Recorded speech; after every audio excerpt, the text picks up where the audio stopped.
Fasting blood sugar (FBS) ഉയർന്ന നിലയിൽ തുടരുമ്പോൾ കണ്ണുകളെയും കാലുകളെയും മറ്റ് ശരീരാവയവങ്ങളെയും ബാധിക്കുന്നതായി രോഗികൾ പറയുന്നു. ഇതിനെന്താണ് കാരണം എന്ന് ചിലർ ചോദിക്കുന്നു. യൂറിൻ പ്രയോഗം ഏതെങ്കിലും വിധത്തിൽ ഈ പ്രശ്നങ്ങൾക്ക് പരിഹാരമാകുമോ എന്നും അവരറിയാൻ ആഗ്രഹിക്കുന്നു. ഉയർന്ന ഗ്ലൂക്കോസ് നില രക്തം കൊഴുത്തതാക്കി മാറ്റുക, അതിൻ്റെ തിക്നെസ് കൂട്ടുന്നു. ഇത് കാപ്പിലറീസ് എന്ന് പറയുന്ന ചെറിയ രക്തക്കുഴലുകളിൽ ഡാമേജ് ഉണ്ടാക്കുന്നു. ഇത് സുഗമമായ രക്തപ്രവാഹത്തിന് തടസ്സം സൃഷ്ടിക്കുന്നു. കണ്ണിൻ്റെ റെട്ടിനയുടെ പ്രവർത്തനത്തെ ബാധിക്കുമ്പോൾ കാഴ്ച മങ്ങുന്നു. ഇതിനാണ് ഡയബറ്റിക് റെട്ടിനോപ്പതി എന്ന് പറയുന്നത്. കണ്ണിൻ്റെ കാഴ്ചയെ സഹായിക്കുന്ന ലെൻസുകളിലുള്ള ദ്രവത്തെ, അതിലുള്ള ഫ്ലൂയിഡിനെ അമിതമായ ഗ്ലൂക്കോസ് വലിച്ചെടുക്കുന്നതാണ് ഇതിന് കാരണമെന്ന് മോഡേൺ മെഡിസിൻ പറയുന്നു. ഇത് തിമിരത്തിനും ഗ്ലൂക്കോമയ്ക്കുമൊക്കെ കാരണമായി തീരാം. അതുപോലെ കാലിൽ തരിപ്പ് അനുഭവപ്പെടുന്നു. രക്തപ്രവാഹം തടസ്സപ്പെടുന്നതാണ് ഇതിന് കാരണം. അതുപോലെ നെർവ് ഡാമേജ് ഉണ്ടാകുമ്പോൾ പാദങ്ങളിൽ തൊട്ടാൽ അറിയാത്ത അവസ്ഥയുണ്ടാകാം. സൂക്ഷ്മരക്തക്കുഴലുകളുടെ ഡാമേജ് കിഡ്നികളുടെ പ്രവർത്തനത്തെയും തടസ്സപ്പെടുത്തുന്നു. അതിനെയാണ് ഡയബറ്റിക് നെഫ്രോപ്പതി എന്ന് പറയുന്നത്. ഹൃദയത്തിൻ്റെ പ്രവർത്തനത്തെ ബാധിക്കുന്നത് ഹാർട്ട് അറ്റാക്കിൽ കലാശിക്കുന്നു.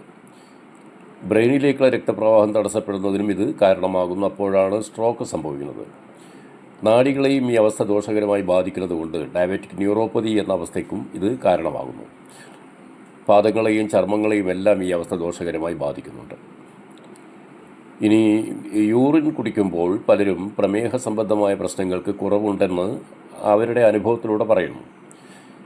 700 വരെയൊക്കെ ബ്ലഡ് ഗ്ലൂക്കോസ് നില ഉണ്ടായിരുന്ന അതിൻ്റെ നില നോർമൽ അവസ്ഥയിലേക്ക് താഴ്ന്നു വന്നതായി അനുഭവസ്ഥർ സാക്ഷ്യപ്പെടുത്തുന്നുണ്ട്. ഇതിൻ്റെ കാരണത്തെക്കുറിച്ച് റിസർച്ച് ആവശ്യമാണ്. ഈ സ്റ്റെം സെല്ലുകൾക്ക് ടൈപ്പ് 1, ടൈപ്പ് 2 പ്രമേഹങ്ങളെ സുഖപ്പെടുത്താൻ കഴിവുണ്ടെന്ന് ഏറ്റവും പുതിയ ഗവേഷണങ്ങൾ തെളിയിച്ചിട്ടുണ്ട്. മൂത്രത്തിൽ സ്റ്റെം സെല്ലുകൾ ഉണ്ട് എന്നും ഗവേഷണങ്ങളിലൂടെ തെളിഞ്ഞിട്ടുണ്ട്. പുതിയ സൂക്ഷ്മ രക്തക്കുഴലുകളുടെ രൂപീകരണത്തെ സ്റ്റെം സെല്ലുകൾ സഹായിക്കുന്നുണ്ട്. ഇത് ഇൻഫ്ലമേഷനെ, ഈ കുഴൽ വീക്കത്തെ തടയുന്നു. ഇത് രക്തപ്രവാഹം സുഗമമാക്കുന്നു, മുറിവുകൾ ഉണക്കുന്നു, കിഡ്നി പ്രശ്നങ്ങൾ പരിഹരിക്കുന്നു.